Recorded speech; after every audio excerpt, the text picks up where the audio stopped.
Olá pessoal, eu sou o Rafael Santana e esse é mais um vídeo do canal Livro na Veia. Hoje nós vamos conversar um pouquinho sobre o livro A Dança da Morte. Mas, deixa eu adiantar para vocês que nós não vamos conversar sobre o livro inteiro, tá? Vou comentar aqui apenas sobre o livro 1, porque se você nunca leu, nunca teve contato com um exemplar de A Dança da Morte, ele é dividido em 3 partes. O livro 1 e também o livro em si tem início na página 25, tá? E esse livro 1 vai até a página 437, certo?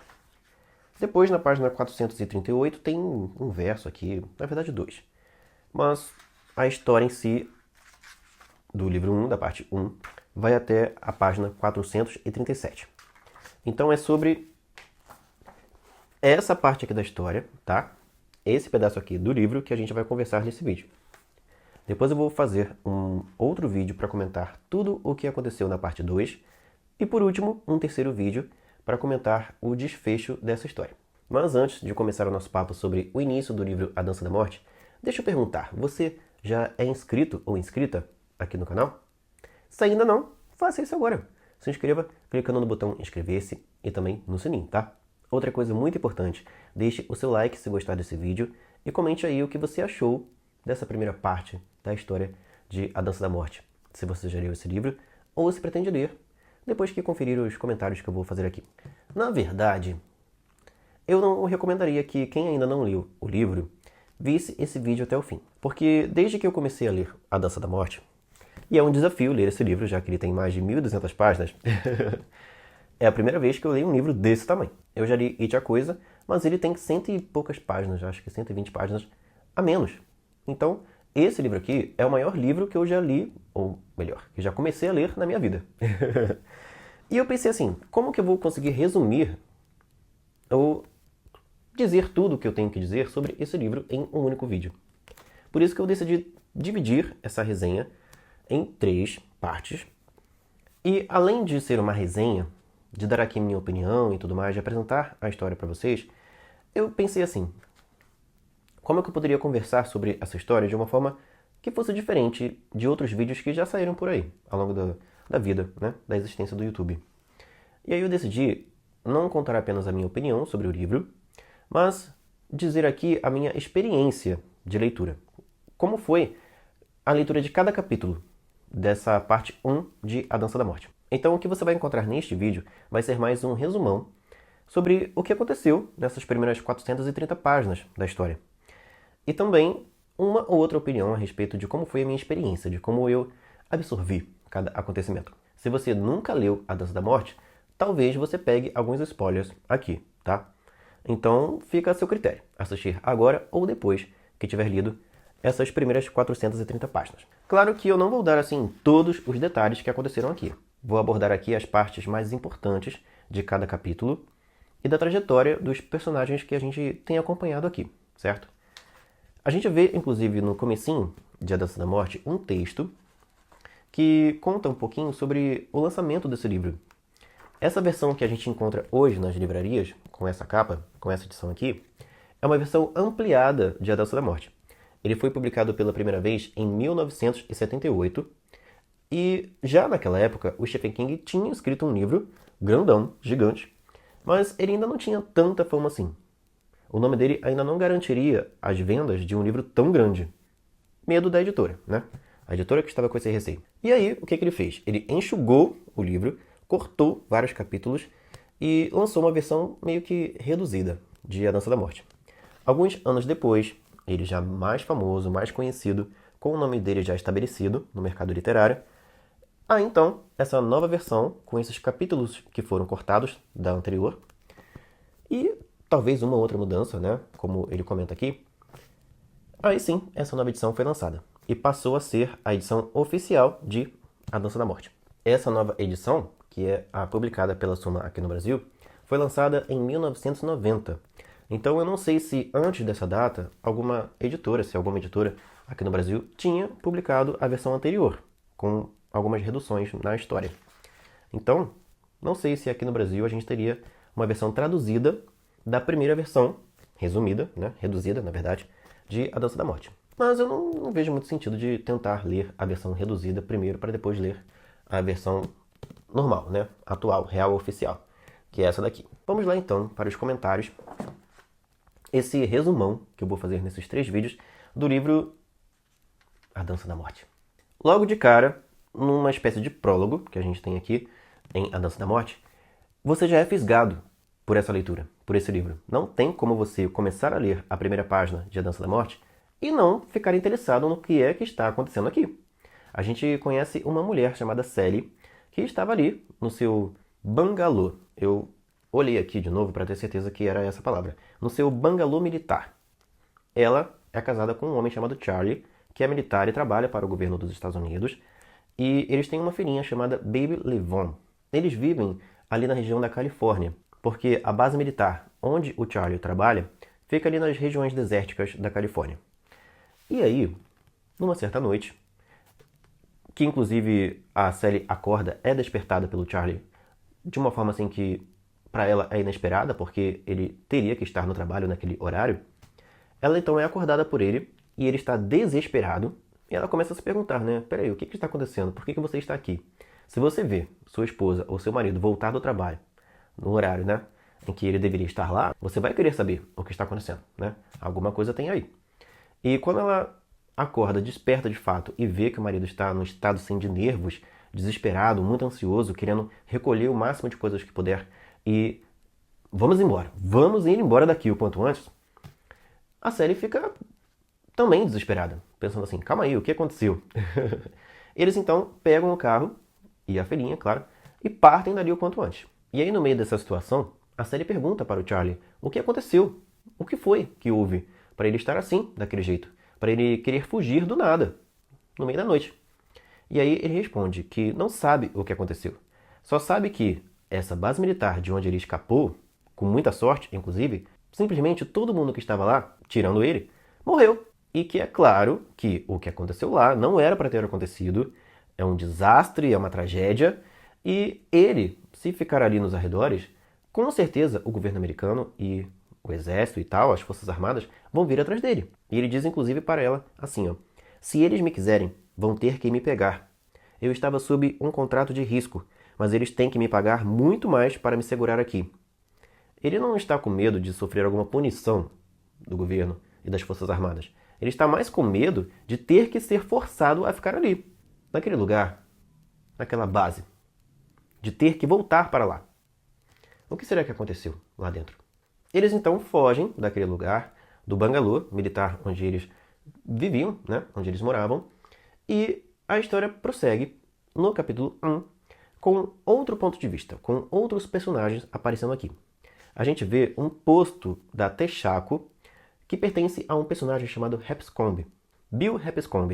Ele é o dono desse posto que fica numa estrada ao norte de Arnett, que é uma vila insignificante de 4 ruas a uns 180 quilômetros de Houston. Além desse personagem, o Bill, que é o dono do posto de gasolina, a gente tem outros personagens que também estavam ali, que são seus conhecidos e tal, estavam ali batendo papo, né? Passando um tempo. São eles o Norman, o Tommy, o Harry, o Stu Hedman, esse aqui vai ser importante, e o Victor Pelfrey. Eles estão ali, passando um tempo, né? Alguns bebendo, outros conversando sobre assuntos da vida, e de repente aparece um carro na estrada que aparentemente está sendo guiado por um bêbado, porque o carro está zanzando, está ali numa situação que não é normal. E esse carro, literalmente, se choca com o posto de gasolina. E é por um triz que não acontece uma explosão ali. Um acidente que poderia matar todos eles. Tanto os 5 amigos do Bill que estavam ali, quanto o próprio condutor do carro, que eles ainda não sabem quem é. Ai, deixa eu arrear meu braço, que eu tô com o livro levantado aqui, mas ele é tão grande que tá pesando o braço. Vamos prosseguir. Quando eles vão até o carro para verificar quem é que estava dirigindo aquele veículo, eles encontram uma cena tenebrosa. Vou ler aqui o trechinho do livro em que a gente vê essa cena acontecendo. Ó. Saíram do escritório apressados, Rap na frente e Stu encerrando a fila. Rap, aqui no caso tem os apelidos deles, né? O Rap é o Bill, que é o dono do posto. Rap, Tommy e Norm, que é o apelido do Norman, chegaram ao carro juntos. Podiam sentir o cheiro de gasolina e o lento tic-taquear do motor esfriando. Happy abriu a porta do motorista e o homem ao volante tombou como uma trouxa de roupa suja. E aí o Norm exclama, né, a palavra caramba, porque eles encontraram a seguinte cena. Inclusive, o Norm quase vomitou ali. Não era por causa do homem que tinha caído, que o Norm levou esse susto e quase botou para fora as coisas que ele havia engolido antes dessa situação. Mas pelo cheiro que saía do carro. Um fedor asqueroso de sangue, fezes, vômito e decomposição humana. Era um odor de morte terrivelmente nauseante. Acontece que a Sally e o bebê, né, a filhinha dela com o Charlie, eles três que eram os ocupantes desse carro. E a Sally e a bebê, que estavam nos bancos de trás do carro, já estavam numa situação terrível. O livro diz assim: Vic e Stu olharam para dentro do carro por algum tempo. Entreolharam-se e depois voltaram a olhar para dentro. No assento do carona estava uma mulher, jovem, a saia suspensa acima das coxas. Apoiado contra ela, o corpo de uma criança de cerca de 3 anos de idade. Então deixa eu corrigir o meu equívoco aqui. Elas não estavam no banco de trás, estavam no banco do carona, ao lado do Charlie. E aí, continuando aqui. Ambas estavam mortas, seus pescoços inflados como câmaras de ar. A carne adquirira um tom púrpura enegrecido, como um hematoma. A carne debaixo dos olhos estava inflada também. Elas pareciam, disse Vic mais tarde, aqueles jogadores de beisebol que passavam pó de carvão sobre os olhos para quebrar a luminosidade. Seus olhos estavam saltados, mirando o vazio. A mulher segurava a mão da criança. Um muco espesso havia escorrido de seus narizes e agora estavam coagulados. Moscas zumbiam em torno delas, pousando no muco, entrando e saindo das bocas abertas. Stu lutara na guerra, mas nunca tinha visto nada tão terrivelmente chocante quanto aquela cena. Seus olhos voltavam-se constantemente para aquelas mãos unidas. E eles ficam num estado de nervos, pensando assim, gente, o que aconteceu com essa mulher e com essa criança? Por que ela está nessa, sabe? Alguma doença elas adquiriram, que levaram elas a óbito da forma terrível, tenebrosa, que é o que eles testemunham ali. E o Charlie está quase indo para o mesmo caminho também. Ele está muito mal, botando catarro para fora, sabe? Tossindo, espirrando, uma coisa terrível. Mas ele ainda está mais ou menos consciente. E eles decidem então chamar uma ambulância e também a polícia. E o Charlie acaba dizendo para eles o seguinte: eu me sentia muito bem até a noite passada, que foi a noite da fuga, certo? Tossindo, mas tudo bem. Acordei tossindo à noite. Não escapamos rápido o bastante. Baby Levon está bem? A filhinha dele, né? O que ele pegou, Vicky? Faz alguma ideia? Perguntou Happy. Porque os sintomas que estavam aparecendo ali, nos três, o que seria?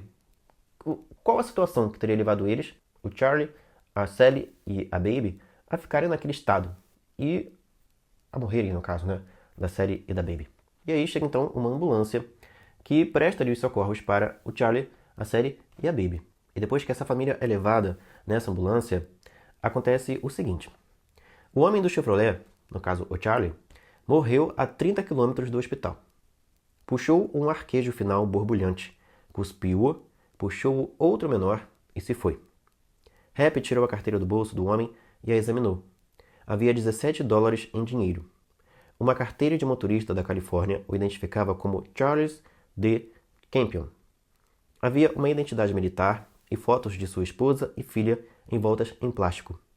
Happy não quis olhar as fotos. Enfiou a carteira de volta no bolso do morto e pediu a Carlos para desligar a sirene. Eram 9h10 da noite. E é assim que a história vai prosseguindo. Como você já pôde perceber, não tem como perder o interesse por esse livro depois de ler um capítulo desses. A cada passo que o Stephen King vai dando na construção dessa história, a gente vai ficando cada vez mais interessado, cada vez mais intrigado. Peraí, esse camarada fugiu de uma base militar, alguma coisa veio junto com ele, alguma doença, alguma infecção, alguma coisa bem perigosa, que causou a morte em menos de, sei lá, 48 horas da esposa e da filha dele. Então, né? E dele também, claro. Então a coisa tá feia por aí. E para quem já leu A Dança da Morte, e para quem passou pela pandemia de Covid, certo? Não tem como não imaginar que o Stephen King previu a pandemia. No caso, o que acontece em A Dança da Morte é algo muito pior, porque aqui a gente viu, né, vocês vão ver mais pra frente, que, sei lá, 80% da população mundial foi dizimada. Mas a gente viveu, né, um pedacinho do que aconteceu aqui na vida real, na pele. Um monte de gente, né, infelizmente, perdeu a vida. E toda uma questão assim do medo, do temor, de não saber o que vai ser do futuro, existiu na vida real, na nossa sociedade. Não faz tanto tempo assim. Então, principalmente depois de passar pela pandemia, eu não li o livro antes da pandemia, então não sei como dizer aqui qual seria a experiência de ler esse livro sem não ter passado por algo parecido com ele, com o que é contado aqui, né? Mas depois de passar por uma situação semelhante, não tão grave, mas ainda assim muito grave e preocupante e tudo mais, a gente lê A Dança da Morte pensando, e se a pandemia pela qual a gente passou tivesse chegado nesse patamar? Será que estaríamos aqui agora? É tenso, minha gente, muito tenso, porque a gente fica logo se perguntando também, será que pode vir um vírus pior? Talvez tão mortal quanto esse daqui? O que seria da humanidade se o que aconteceu aqui se tornasse realidade? Eu não quero nem imaginar. Melhor a gente tirar isso da cabeça. E aí, a história prossegue. No capítulo 2, a gente conhece outros dois personagens. A gente tem a personagem Franny Goldsmith e um jovem chamado Jess Reiner. Eles dois estão numa faculdade e eles se conheceram, né? Se relacionaram, né? Se apaixonaram. E a Franny acabou descobrindo que está grávida. E ela chega aqui a um pier que fica de frente para o Oceano Atlântico, numa praia de Ogunquit, no Maine. Ela foi até lá para conversar com o Jess, porque era ali que ele estava, admirando a paisagem, e ela foi até lá, em seu carro, para conversar com ele, para dar a notícia de que ela está grávida. E decidir junto com ele o que vai ser feito. Se eles terão aquele filho, ou se ela vai escolher a opção de encerrar a gravidez. A descrição da Franny é a seguinte.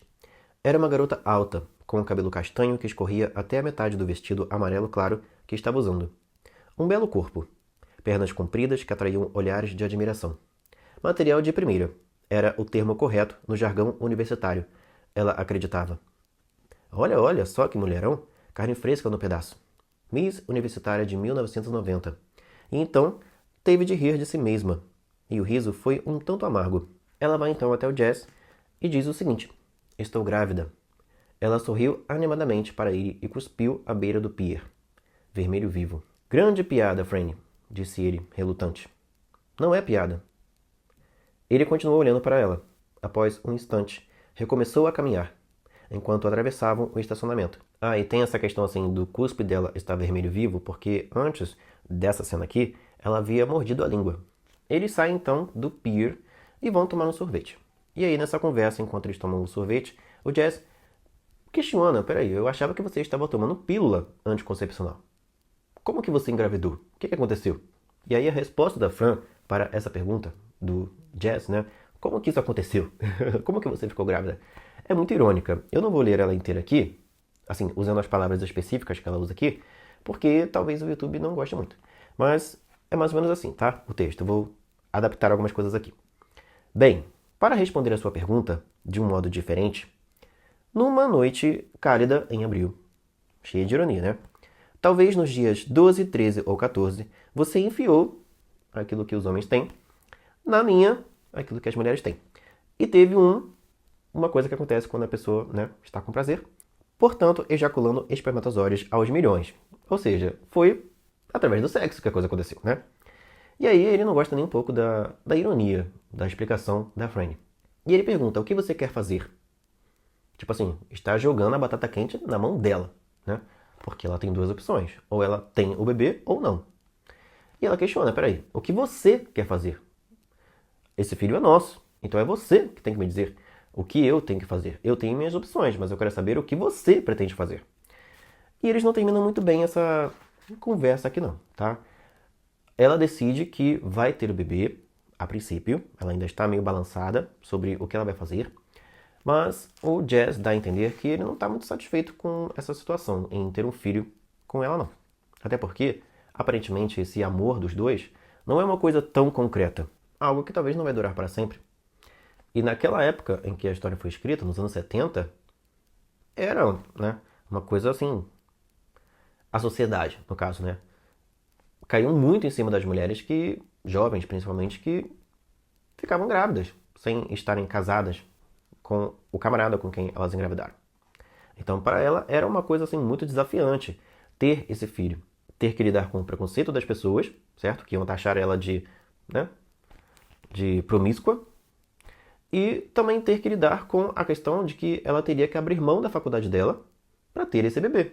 E é sim frustrante para uma mulher que acaba engravidando durante uma relação saber que o camarada, sabe, não tá tão assim, né, a fim de levar aquilo à tona, de se responsabilizar por aquela vida nova que está a caminho. Tanto que o Jazz mais dá a entender que quer que ela aborte do que ela tenha o bebê. Ele deixa isso para ela que vai decidir, mas ele já sugere ali o que ela deve fazer.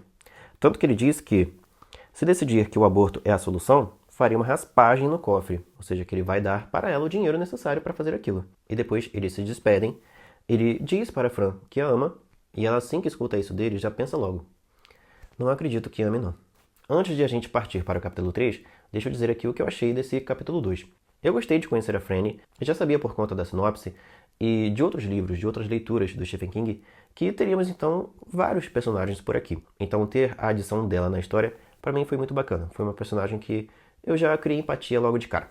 No capítulo seguinte, que é o capítulo 3, a gente vê então o Norm Brute, que é um dos caras que estavam lá no posto de gasolina, que teve contato com o Charlie e com sua esposa e a filhinha já mortos. E o capítulo 3 começa com o Norman Brute despertando às 10h15 da manhã, acordando com o barulho dos seus filhos brigando do lado de fora da casa e do som de uma música tocando na cozinha. Ele é casado com uma mulher e tem 2 filhos, o Luke e o Bob. A esposa do Norm é uma personagem chamada Lila, e a música que ela estava escutando na rádio, enquanto estava ali na cozinha, né, tem o seguinte refrão: mas, garota, você pode me contar se alguém saca? Garota, você saca o seu homem? Ele é um cara legal. Abre o jogo, garota. Você saca o seu homem? Esse trechinho dessa música é muito importante, muito relevante aqui na história, porque essa música pertence a um personagem chamado Larry, que vai aparecer logo logo aqui, tá? E nesse comecinho do livro, essa música estava bombando nas rádios. A Lila, a esposa do Norm, sai para cuidar de 3 filhos de uma personagem chamada Sally Hodges. Ela vai trabalhar como babá dessas crianças num determinado momento ali da história para ganhar uns trocados, já que a vida financeira dessa família aqui não é muito boa, não. E por orgulho, o Norm não gosta nem um pouco que a esposa trabalhe fora para ganhar um cascalho que não vai ajudar em nada, né? Praticamente. Ela só vai se esforçar meio que em vão. E aí ele então faz o seguinte, que o livro narra aqui. Foi até o fogão, riscou um fósforo no pedaço de lixa pregado na parede em frente, acendeu a boca do fogão e pôs para ferver a água do café. A seguir sentou-se e esperou entediado que fervesse. Pouco antes teve de pelejar para extrair seu lenço do bolso de trás para conter um grande espirro encharcado. Um resfriado está chegando, pensou. Isso não é perfeito para completar a situação? Mas não lhe ocorreu pensar no muco que escorrera daquele tal de Campion lá no posto, na noite anterior. Ou seja, aqui a gente vê os primeiros indícios de que a coisa está se espalhando ainda mais. Primeiro nós tínhamos o Campbell, o Charles Campbell, que era o cara que fugiu da base militar, de onde alguma coisa aconteceu que causou as mortes das pessoas que estavam lá, e que logo em seguida causou a morte do Campbell e de sua esposa e de sua filha. Alguma contaminação, alguma doença que eles adquiriram lá nessa base e que agora está se espalhando. Porque os primeiros homens, no caso, que tiveram contato com o Campbell, agora estão dando sinais, estão tendo sintomas de um resfriado. Vimos aqui o Norm com esse sintoma, né, esse espirro, esse muco. Depois a gente vê que o Bill Hapscomb, que é o dono do posto, também, né, já manifesta ali alguns sintomas. Não apenas ele, mas também o Joey Bob Brentwood, que é um parente ali do Bill. Quando o Bill recebe o Joey no seu posto, no escritório do seu posto, ele, diz aqui o livro, espirrou violentamente. Ou seja, o Bill também já está manifestando aí alguns sintomas. E aí o Joey começa a conversar sobre o que aconteceu na noite anterior, certo? No acidente que aconteceu, do carro batendo nas bombas de gasolina do posto, que poderia ter causado ali um grande acidente. Todos eles poderiam ter ido para o espaço ali. E sobre o que está acontecendo agora. Os caras do Departamento de Saúde Pública estão de olho nos homens que tiveram contato com o Campbell. E ele narra o seguinte, o Joey, que o Campbell foi examinado por um homem chamado Dr. James. E que, depois disso, veio o seguinte, ó. Depois fizeram contato telefônico com Houston. E por volta das 3 desta madrugada, eles pousaram naquele pequeno aeroporto nos arredores de Braintree. Quem pousou? Patologistas. 3 deles.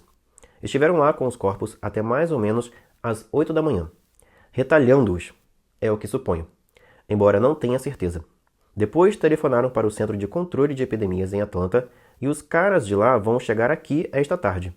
Mas eles disseram que, neste meio tempo, o Departamento Estadual de Saúde ia mandar alguns caras para examinar todos que estiveram no posto a noite passada, e também os caras que seguiram na ambulância para Braintree. Ou seja, todos que tiveram contato com o Campbell, com o soldado que fugiu lá da base lá. Não sei não, mas me parece que querem botar todos vocês em quarentena. E no decorrer do capítulo a gente descobre que realmente todos os homens que tiveram contato com o Charles Campbell, já estão com sintomas de resfriado. E que talvez não seja uma questão assim do clima, do tempo, da estação do ano. Mas talvez eles tenham adquirido alguma doença do camarada lá, do Campbell.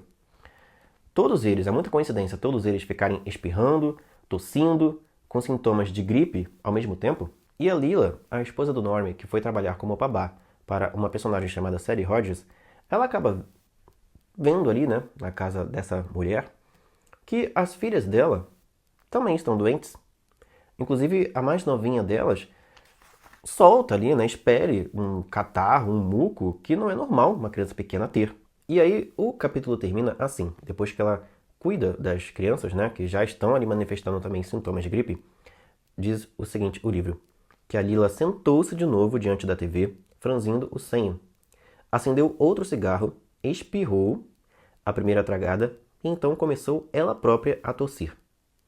Ou seja, se ela não tinha sido contaminada pelo marido, agora ela foi pelas crianças, que, né, estariam com uma gripe normal ou não.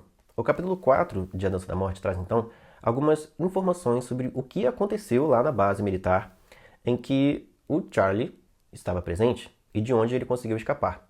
Mas escapou com um vírus, uma doença dentro dele, que já está se espalhando aqui nos arredores do lugar onde ele faleceu. E os bambambãs aqui, né, que cuidavam dessa base militar, estão meio que desesperados. Espera aí. Se isso daqui escapar, se isso aqui, né, se espalhar por aí e chegar a conhecimento de todo mundo, certo? O que estava acontecendo aqui, o que estava sendo feito aqui nessa base, a gente vai arrumar um bom problema. E aí eles conversam o seguinte: Arnett, a vila onde fica o posto de gasolina do Bill Hebscombe, foi posta em quarentena. Até aqui, isolamos pelo menos 16 casos de gripe de plenitude A em mutação constante. E esses são apenas os casos divulgados. E a imprensa? Até aqui, nenhum problema. Acreditam que seja antrax. O que mais? Um problema muito sério. Temos um patrulheiro rodoviário do Texas chamado Joseph Robert Brentwood. Ou melhor, Brentwood. É o policial que esteve lá no posto de gasolina, conversando com o Bill e com o Vic, que também estava lá, e dizendo que provavelmente eles vão ser colocados em quarentena, os homens que tiveram o primeiro contato com o Charles. Seu primo é o dono do posto de gasolina onde Campbell foi parar. Ele foi lá ontem de manhã para avisar a Hebscombe que o pessoal da saúde pública estava para chegar. Nós o pegamos umas 3 horas atrás e ele está agora a caminho de Atlanta. Nesse meio tempo, ele esteve patrulhando metade da região leste do Texas. Deus sabe quantas pessoas mantiveram contato com ele. Ou seja, já está ficando fora de controle. Que merda, disse Starkey, que é um dos personagens aqui, tá? É Starkey e Len, se eu não me engano. E ficou horrorizado pela fraqueza, eu pensei que fosse franqueza, mas é fraqueza mesmo. Fraqueza insípida em sua voz e pelo formigar da pele, que havia começado perto da base dos testículos e agora estava subindo para a barriga. Havia 99,4% de risco de contágio, pensou. Tal ideia brincava cada vez mais insanamente em sua cabeça. e significava 99,4% de mortalidade, porque o corpo humano não podia produzir os anticorpos necessários para deter um vírus antígeno em constante mutação. A cada vez que o corpo produzia um anticorpo certo, o vírus simplesmente mudava para uma forma ligeiramente nova. Pelo mesmo motivo, seria quase impossível criar uma vacina. 99,4% de chance de alguém ser contaminado. E como não havia a possibilidade do corpo desenvolver anticorpos, já que o vírus ele sofre uma mutação assim em segundos, né? Todo mundo vai morrer. E esse capítulo termina assim. Starkey, esse personagem que estava pensando, né, refletindo a respeito disso, dessa contaminação aí absurda que esse vírus é capaz de gerar, Starkey consultou o relógio, depois seguiu para o conjunto de monitores na parede. Ele ligou o 2, pôs as mãos nas costas e olhou pensativo para a lanchonete silenciosa do Projeto Azul. Esse Projeto Azul é o nome, se eu não me engano, o nome da base onde esse vírus, essa super gripe, foi criado. E todo mundo que está lá naquela base foi de arrasta para baixo. Ou para cima, não sei. E no próximo capítulo a gente encontra então o protagonista, né? Pelo menos por um tempo foi o protagonista aqui do livro. Um homem chamado Larry Underwood. Aqui ele está voltando para Nova York, chegando próximo à casa onde a mãe dele mora. E ele testemunha uma cena assim bem grotesca, né? De um rato roendo, né? Se alimentando de um cadáver de um gato. O Bill é músico e ele conseguiu a proeza de ter uma de suas músicas, que foi aquela que eu citei, que a Lila estava ouvindo. Uma dessas músicas bombou, tá estouradaça nas rádios, tá fazendo um sucesso danado. E ele, claro, está usufruindo desse sucesso. Está se tornando muito conhecido em todos os Estados Unidos, já começou a ganhar uma boa grana, e ele vai então até a casa da sua mãe. Por quê? Mais pra frente a gente descobre que ele cometeu uma burrice.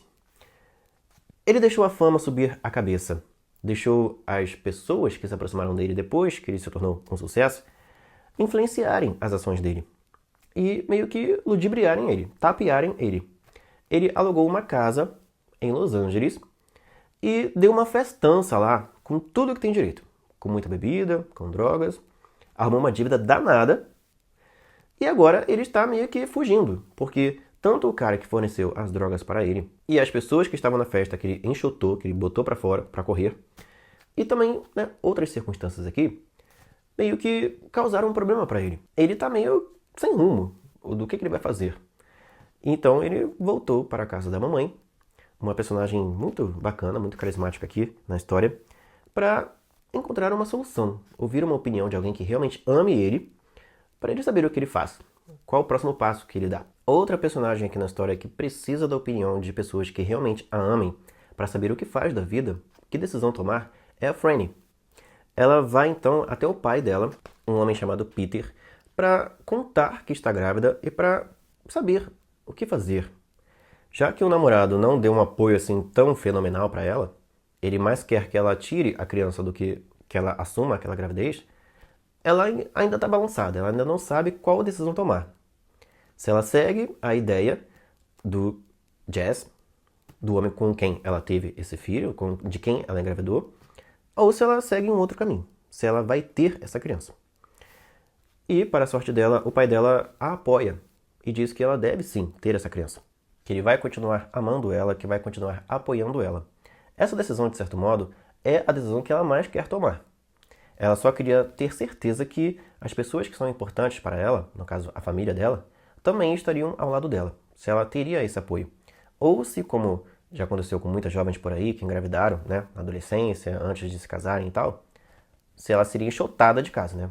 Infelizmente, algumas mulheres já passaram por isso. Como se ela tivesse cometido o maior crime da humanidade, ficar grávida sem estar casada, sem ter um marido. Esse pensamento, inclusive, é o que provavelmente a Carla, a mãe da Franny e esposa do Peter, vai ter.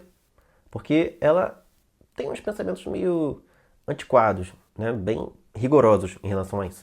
Inclusive, ela mudou muito depois que o irmão mais novo da Fran, um personagem chamado Fred, faleceu. Foi como se, depois de perder esse filho, a Carla não tivesse mais ninguém para amar, para cuidar, para zelar. A Fran, que é a filha mais velha, foi completamente negligenciada desde que o Fred, o filho mais novo, faleceu. E na maioria das vezes, quando elas têm algum contato, é um contato bem complicado, um contato de recriminação, de crítica, e não um contato amoroso que uma mãe deveria ter com uma filha. Até aqui a história está maravilhosa, tá? Todo o clima de suspense, todo o clima de, meu Deus, vai dar muito ruim nessa trama. Vai todo mundo morrer. Está muito presente. A gente vai se apegando aos personagens. Já estou completamente apegado ao Larry e à Franny, querendo, que eles fiquem bem, que eles sobrevivam, né? Porque do jeito que a coisa está se espalhando aqui, o medo de que daqui a pouco todo mundo vai começar a morrer é alto. E como o Joey, o policial Joey, havia alertado para o Bill, os camaradas que tiveram contato com o Campion, com o soldado lá que fugiu da base e que começou a espalhar todo o vírus por aí, eles foram então levados para um lugar reservado, para um hospital separado, onde eles vão ser examinados, vão ser testados para ver o que vai ser feito aqui, para que essa doença não se espalhe mais ainda. Um desses personagens que é mantido em quarentena, que é levado então para esse tratamento, é o Stu Redman. E ele vai ser bem importante aqui, vai ser um dos principais da nossa história. Assim como seus demais camaradas ali da Vila Arnett, ele quer entender o que está acontecendo. Que doença foi essa que ele adquiriu? E por que o governo está agindo daquela forma? Estão tentando encobrir alguma coisa muito grave. Tem algum podre bem fedido aí no meio dessa história. E infelizmente o Stu e os demais personagens aqui se tornaram vítimas dessa situação. No capítulo 9, outro personagem muito importante é introduzido aqui na história. A gente conhece um jovem chamado Nick Andrews. Ele é surdo e mudo e foi agredido por um grupo de, baderneiros, de selvagens.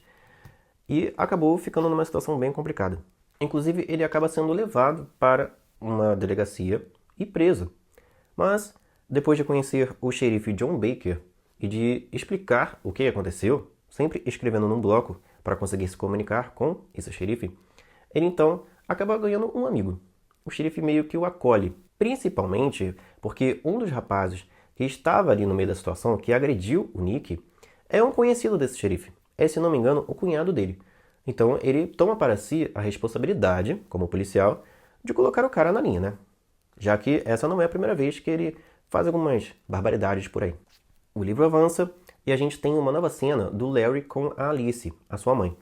O Larry é aquele camarada que conseguiu sucesso com uma música e perdeu a cabeça, E agora está meio que sem rumo na vida. Não tem com quem contar. Por isso que ele voltou para Nova York para ter ali uma guarida, como vai ser dito aqui no livro, através da mãe dele. E ela diz isso para ele. O diálogo é o seguinte: acho que você voltou para casa porque não pôde pensar em outro lugar para onde ir. Não sabia quem mais lhe daria guarida. Eu nunca disse uma palavra má sobre você para ninguém, Larry, nem mesmo para minha própria irmã. Mas, já que me obrigou a isso, eu lhe direi exatamente o que acho de você. Acho que você é um aproveitador. Sempre foi. É como se Deus tivesse se esquecido de alguma peça quando o construiu dentro de mim. Você não é mau. Não é isso que quero dizer. Em alguns dos lugares em que tivemos de viver, depois que seu pai morreu, você teria se tornado mal se houvesse maldade em você. Deus sabe. Acho que a única vez que eu peguei você fazendo uma coisa errada foi quando escreveu um palavrão na portaria daquele prédio na Carstairs Avenue, no Queens. Você se lembra? O Larry meio que tem uma característica assim de tirar um pouquinho de proveito de algumas situações e de algumas pessoas e meio que depois deixá-las a ver navio. Ele fez isso com um amigo que o emprestou dinheiro, se eu não me engano, e nunca pagou esse amigo. Teve essa situação na relação dele com algumas mulheres, ele curtiu o prazer com elas e depois fugia, escapava dos relacionamentos. E agora também com a mãe, porque antes dessa cena, no capítulo 11, ele havia ido até lá, passado uma noite, se recomposto, e depois foi embora, teve um tchan-tchan-tchan ali com uma mulher, e agora estava de novo, depois de se sentir um merda, buscando os braços da mãe, o colo da mãe, como um consolo. Então, aparentemente, ele só procura a mãe, por exemplo, que é a pessoa mais importante da vida dele, a pessoa que mais o ama nessa terra, quando ele precisa dela. Ou seja, ele é um aproveitador. Ele poderia ser um filho mais presente, mas só é quando precisa da mãe, da Alice para alguma coisa. Mas ele vai mudar, tá? Ele vai mudar. E a gente chega então ao momento do livro em que a Franny conta para a mãe, a Carla, que está grávida. E olha, que cena angustiante e que personagem deplorável. Foi a primeira vez que eu senti ódio aqui com uma personagem, tá? Se uma personagem é grotesca, sabe, no sentido assim de ser ruim, de ser má, de ser o completo oposto do que eu gosto de encontrar em alguém, eu sinto sim ódio dela. Pode ser um personagem fictício ou não, não vai ter a minha simpatia. A maneira como a Carla trata a filha, como se a filha fosse uma prostituta, sabe, é tenebrosa, tá? Como eu comentei em um dos vídeos de diário de leitura, tá aqui uma parente próxima da mãe da Carrie, sabe? E ela, inclusive, se preocupa mais com a sua reputação, com o que as pessoas vão falar dela, sabe? Do que com a filha, com o bem-estar emocional, mental da filha e com esse bebê que está a caminho. Ela questiona, né? Como você foi capaz de fazer isso com seu pai e comigo? Como se a Franny tivesse cometido um crime, tivesse assassinado alguém, por exemplo, quando ficou grávida. E a conversa delas é tensa. A mãe, inclusive, diz assim: não fale comigo. Você já disse o suficiente. Tipo assim, ter me contado que você está grávida foi o fim da picada e não quero mais ouvir a sua voz. Some daqui. Que acolhimento, hein? Para não dizer o contrário. É um capítulo bem complicado, bem tenso. Foi um dos que mais me angustiaram. Mas um pouquinho mais pra frente terão outros, tá? Inclusive, o capítulo seguinte a este, que é o capítulo 13... já começa a contabilizar os mortos. A gente já teve aí o Campbell, a Sadie e a bebezinha, certo? A filha dos dois. Agora já se acrescentaram aqui à lista de mortes o Victor Pelfrey, o Norman Brute, Robert Brute, um dos filhos do Norman, Thomas, Ralph, Bert, Cheryl, que aqui no caso são os parentes daquela Sadie Hodges, para quem a Lila, a esposa do Norm, foi trabalhar de babá. Christian Ortega, Anthony Leominski e por aí vai, tá? E o Stu, que é o personagem principal aqui desse capítulo, vai ficando desolado, coitado. Porque todo mundo que ele conhece, seus vizinhos, seus conhecidos, seus amigos, estão indo, sabe, por causa dessa porcaria desse vírus que escapou aí. É complicado. Só que o governo e os cientistas que estão lidando aqui com ele querem entender por que o Stu, no caso, não está com sintomas. Aparentemente, ele está imune, meio que imune a toda essa situação. Ele ainda não manifestou nenhum sintoma de gripe. Então, ao contrário dos outros camaradas, né, dos seus conhecidos que estavam ali, que tiveram contato com o Charlie, o Stu, por algum motivo, não se contaminou. O que há de diferente nele que meio que bloqueou a entrada desse vírus? Que esse vírus se espalhasse no seu organismo? A fim de obterem uma resposta, esses cientistas, esses pesquisadores que estão aqui lidando com essa situação, vão manter o Stu em quarentena. Vão mantê-lo ali aprisionado, de certo modo, porque ele está ali contra a sua vontade, para estudá-lo e para entender o que ele tem de diferente no seu organismo que causou esse bloqueio, que impediu que o vírus se alastrasse dentro dele. E é aqui nesse capítulo, inclusive, que começam a surgir alguns sonhos bem funestos, bem tenebrosos, de um ou outro personagem, com um homem bem sinistro.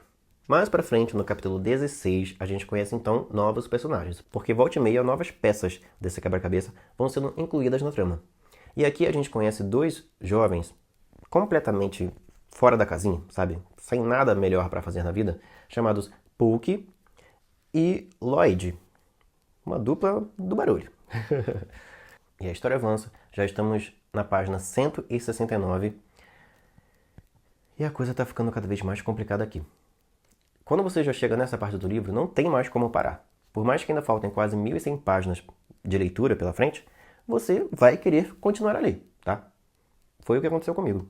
E aí, no capítulo 18, a gente vê que aquele jovem surdo e mudo que levou uma surra, certo?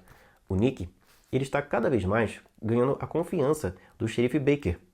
Tanto que o Baker coloca o Nick para cuidar dos presos que estão ali nas celas da delegacia. Entre eles, os camaradas que agrediram ele.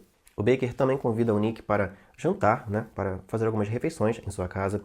A esposa do Baker trata o Nick super bem. O nome dela é Jane, uma personagem incrível. E aí nesse capítulo a gente conhece um pouquinho também mais sobre o passado do Nick, toda a trajetória dele, que não é muito agradável. Ele já passou por muitos perrengues ao longo da vida. E apesar de o que levou ele a conhecer o Baker e a Jane ter sido uma situação bem complicada, levar uma surra não é nada bom, agora tudo está indo muito bem. Agora ele está sendo cuidado, está sendo amado e está tendo, sim, algumas situações favoráveis na vida, ganhando uma espécie de rumo. Só que, como a gente sabe, tem um vírus se espalhando por aí, né? Então, não dá para criar muitas esperanças de que as coisas vão ficar boas por aqui, não. Logo, logo, a gente acaba vendo, então, que a mãe, a Alice, a mãe do Larry, aquele camarada, cantor de um sucesso só, porque logo em seguida que ele conseguiu se tornar famoso e conhecido, uma pandemia se espalhou pelo mundo, a mãe dele acaba falecendo. Ela é contaminada e acaba falecendo. Só que o Larry, assim como o Stu, ele teve contato com pessoas ali em Nova York que tinham os sintomas da supergripe, mas ele não se contaminou. Ele também, de certo modo, está ileso a esse vírus. Outra personagem que aparentemente está ilesa, imune a essa supergripe é a Franny, porque o pai dela também fica contaminado, a mãe dela também fica contaminada, inclusive a mãe dela falece primeiro. Mas a Franny em si, até agora não teve nenhum sintoma de gripe. E olha, a cena em que a Franny acaba perdendo o pai foi um soco, nem no estômago, no coração mesmo, sabe? Foi dolorosa. A cena inteira dela tendo que enterrar o pai no jardim. Não apenas o Larry, que ele perdeu a mãe, e a Franny, que perdeu o pai. Perdeu a mãe também, mas a mãe odiava ela, então dane-se. Não apenas eles dois perderam pessoas amadas.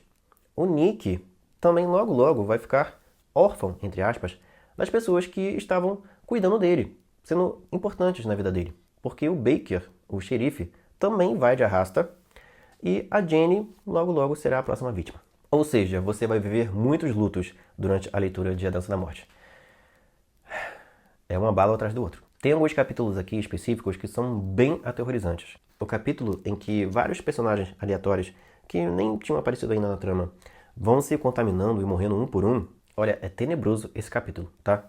Não apenas ele, mas também um capítulo em que a gente vai vendo que as pessoas que estão tentando trazer a verdade à tona, jornalistas, por exemplo, estão sendo dizimadas. Os militares e o governo estão tentando manter as coisas encobertas para que as pessoas que ainda estão vivas não entrem em pânico e os Estados Unidos não se tornem um caos. Mas a coisa já se espalhou, já está tudo... Não tem mais para onde correr. Não tem mais o que conter aqui. Tudo já foi por água abaixo. É muito tenso. E a gente vê nesses capítulos a habilidade de escritor que o Stephen King tem. Não dá.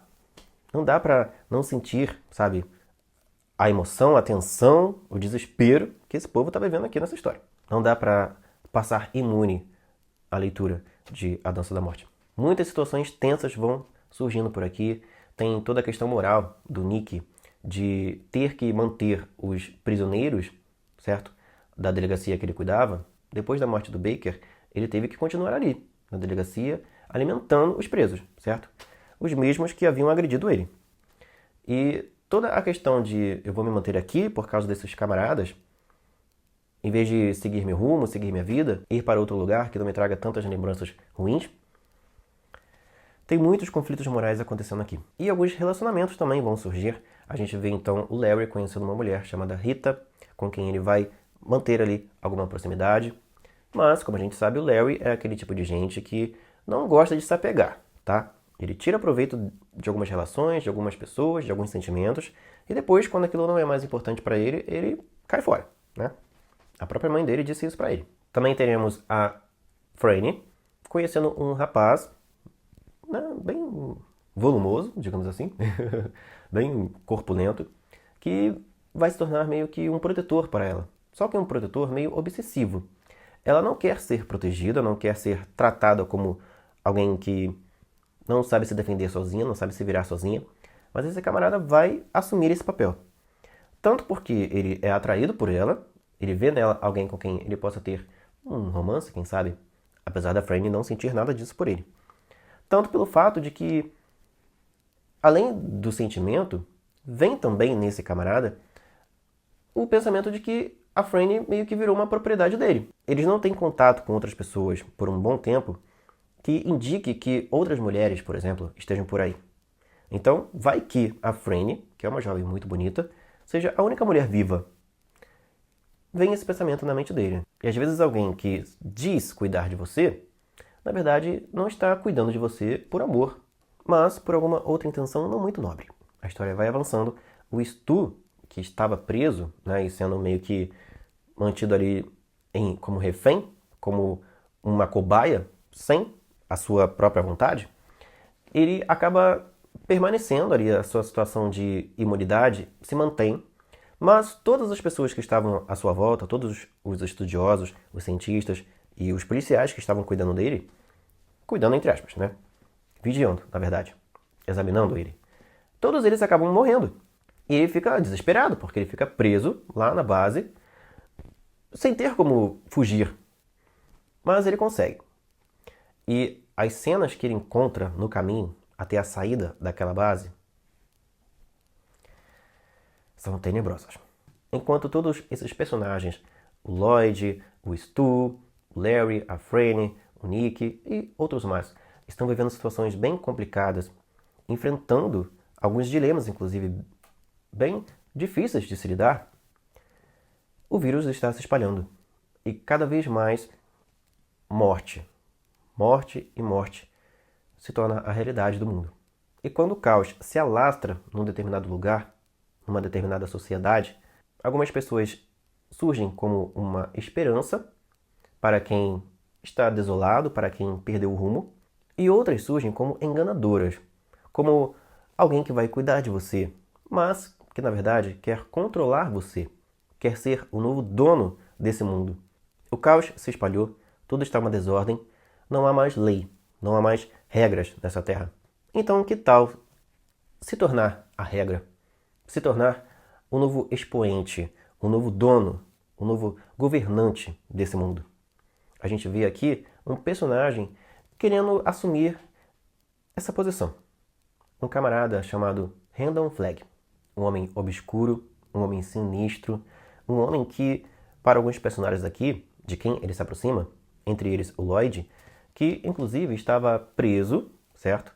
E tendo que se alimentar do seu colega de cela para conseguir se manter vivo. Vocês já devem imaginar o que estava acontecendo aqui. Aquilo que começa com K. Então, o Randall Flagg se apresenta para ele. Ele dá uma nova opção de vida. Mas ele é sinistro, ele é grotesco até. Ele exala uma aura de maldade, de ruindade. Ele literalmente parece o diabo em pessoa. Por outro lado, a gente vê uma personagem chamada Abigail também surgir em toda essa trama. Só que ela, que aparece inclusive em sonhos para alguns personagens aqui, aparentemente está oferecendo uma outra solução. Em vez de oferecer controle, em vez de oferecer submissão, ela está oferecendo esperança, está oferecendo acolhimento. Então a gente vê dois lados surgindo aqui. O lado do mal, representado por Randall Flagg, e o lado do bem, representado por Abigail. Por mim eu ficaria mais não sei quantas horas falando aqui, mas não farei isso com vocês, tá? Porque com certeza vocês vão ficar cansados. Mas logo logo teremos um novo encontro, não sei se com essa mesma duração, se com todos esses comentários, vocês que vão me dizer, né? Através da interação que vocês manifestarem nesse vídeo. Se vocês querem um outro vídeo gigantesco, um outro longa-metragem aqui no canal. Mas logo logo teremos os comentários, assim que eu concluir a leitura da parte 2 do livro 2 de A Dança da Morte. Voltarei aqui para conversar com vocês, tá?